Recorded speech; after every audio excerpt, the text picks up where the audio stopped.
अगर आत्मा ने चाहा ध्यान तो ध्यान तुम्हें मिलेगा। अगर आत्मा ने चाहा प्रेम तो प्रेम तुम्हें मिलेगा। अगर आत्मा ने चाहा सत्य तो सत्य तुम्हें मिलेगा। अब प्रश्न उठता है, कैसे जानें कि मेरी चाह झूठी है या सच्ची? बहुत सरल कसौटी है। अगर चाह पूरी होकर भी तुम्हें अधूरा छोड़ दे तो समझ लेना वह झूठी थी, और अगर चाह तुम्हें भीतर से भर दे तो समझ लेना वह सच्ची थी। धन की चाह पूरी हो जाए फिर भी और चाहिए, प्रसिद्धि की चाह पूरी हो जाए फिर भी और चाहिए। ये सब झूठी चाहें हैं क्योंकि ये कभी समाप्त नहीं होती। लेकिन अगर एक बार ध्यान की गहराई छू लो तो भीतर शांति फैल जाती है। एक बार प्रेम का स्वाद मिल जाए तो हृदय संतोष से भर जाता है। ये सच्ची चाहें हैं क्योंकि ये तुम्हें तृप्त करती हैं।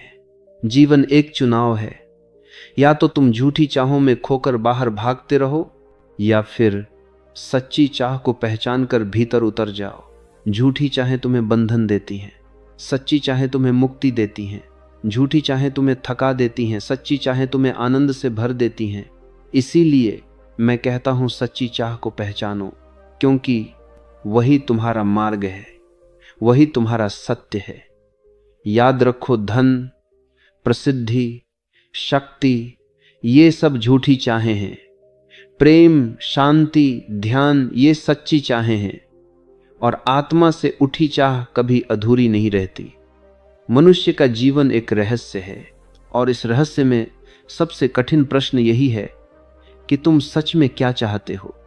अगर तुम गहराई से देखो तो पाओगे कि अधिकांश लोग कभी इस प्रश्न का उत्तर ही नहीं खोजते।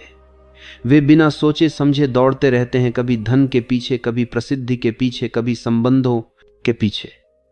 लेकिन जरा पूछो, ये चाह उनकी अपनी है या किसी और की? अक्सर यह चाह उधार होती है। बचपन से समाज हमें भरता है। माता पिता कहते हैं डॉक्टर बनो, इंजीनियर बनो। शिक्षक कहते हैं अच्छा पद पाओ। समाज कहता है पैसा कमाओ, नाम कमाओ।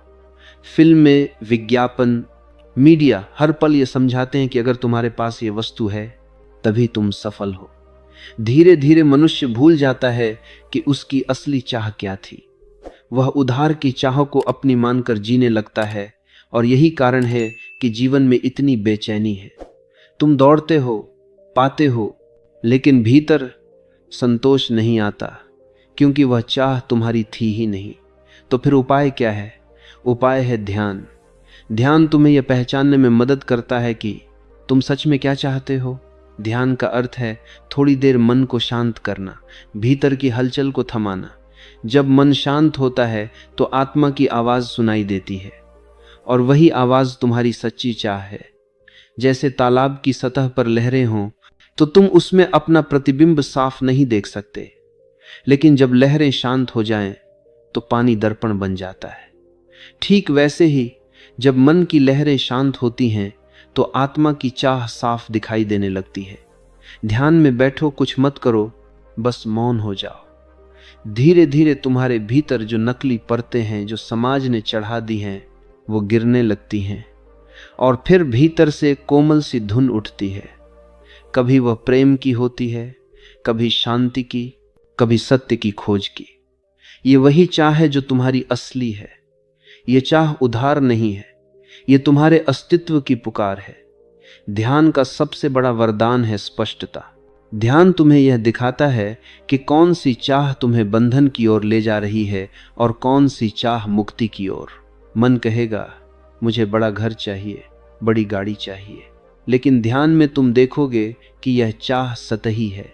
ये दूसरों की तुलना से पैदेंगे, ये दूसरों की तुलना से पैदेंगे, यह सतही है। ये दूसरों की तुलना से पैदेंगे, ये दूसरों की तुलना से पैदा हुई है। आत्मा कहेगी मुझे प्रेम चाहिए, मुझे मौन चाहिए, और ये चाह ऐसी है जो तुम्हें भर देती है, तुम्हें घर लौटा देती है। ध्यान तुम्हें प्रामाणिक बनाता है। जब तुम ध्यान से जान जाते हो कि तुम्हारी सच्ची चाह क्या है तो तुम्हें दूसरों से तुलना करने की जरूरत नहीं रहती। तुम किसी और की नकल नहीं करते, तुम वही बनते हो जो तुम्हें होना था। और जब मनुष्य अपनी असली चाह को जीने लगता है तभी जीवन में तृप्ति आती है। अन्यथा चाहे पूरी दुनिया भी जीत लो, भीतर खालीपन बना ही रहेगा। याद रखो, अक्सर तुम्हारी चाहें उधार होती हैं और उधार चाहें कभी तृप्ति नहीं देती।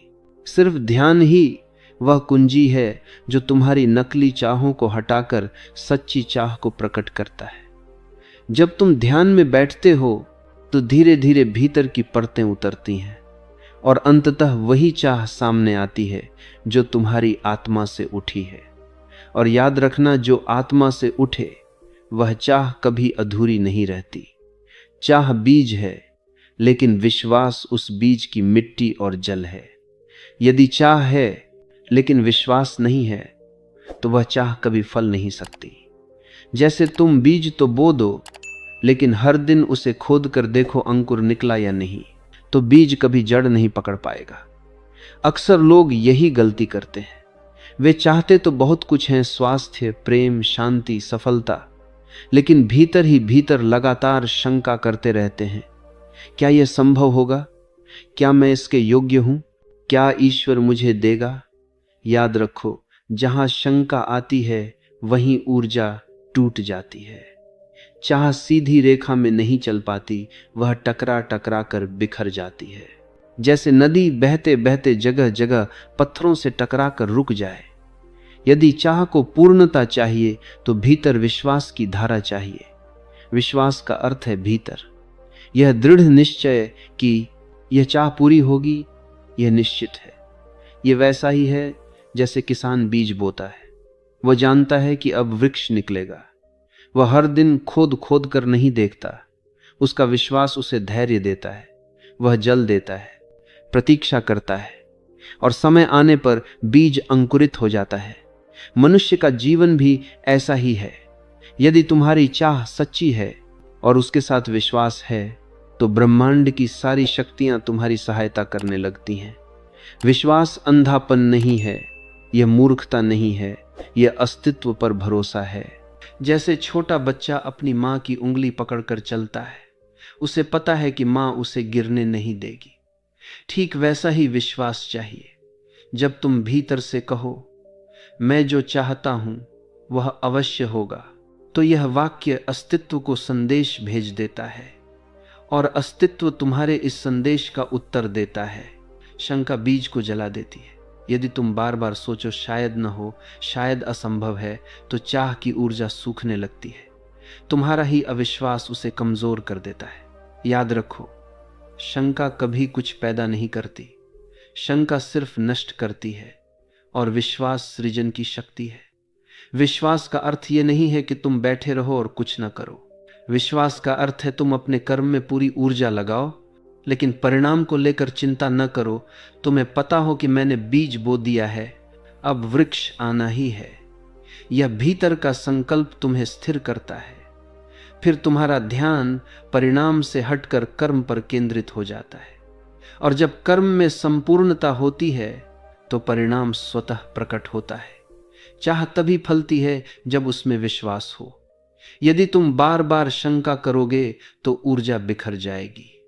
विश्वास ऐसा होना चाहिए जैसे किसान बीज बोकर निश्चित हो जाता है कि अब वृक्ष निकलेगा। चाह बीज है, विश्वास उसका संकल्प है, और कर्म उसका पोषण है। लेकिन एक चौथा तत्व है जो सबसे गहरा है, छोड़ना। जब चाह अपनी परिपक्वता पर पहुंच जाती है तो उसे पकड़े रहना बाधा बन जाता है। जैसे तीर को धनुष पर चढ़ाकर खींचा तो जाता है, लेकिन यदि तुम उसे छोड़ोगे नहीं तो वह लक्ष्य तक कैसे पहुंचेगा। जब चाह समर्पण से मिल जाती है तो जीवन में सहजता आती है। तुम्हारे भीतर से तनाव मिट जाता है, और जब तनाव मिट जाता है तो चाह जल्दी पूरी होती है। इसलिए मैं तुमसे कहता हूं, अपनी चाह को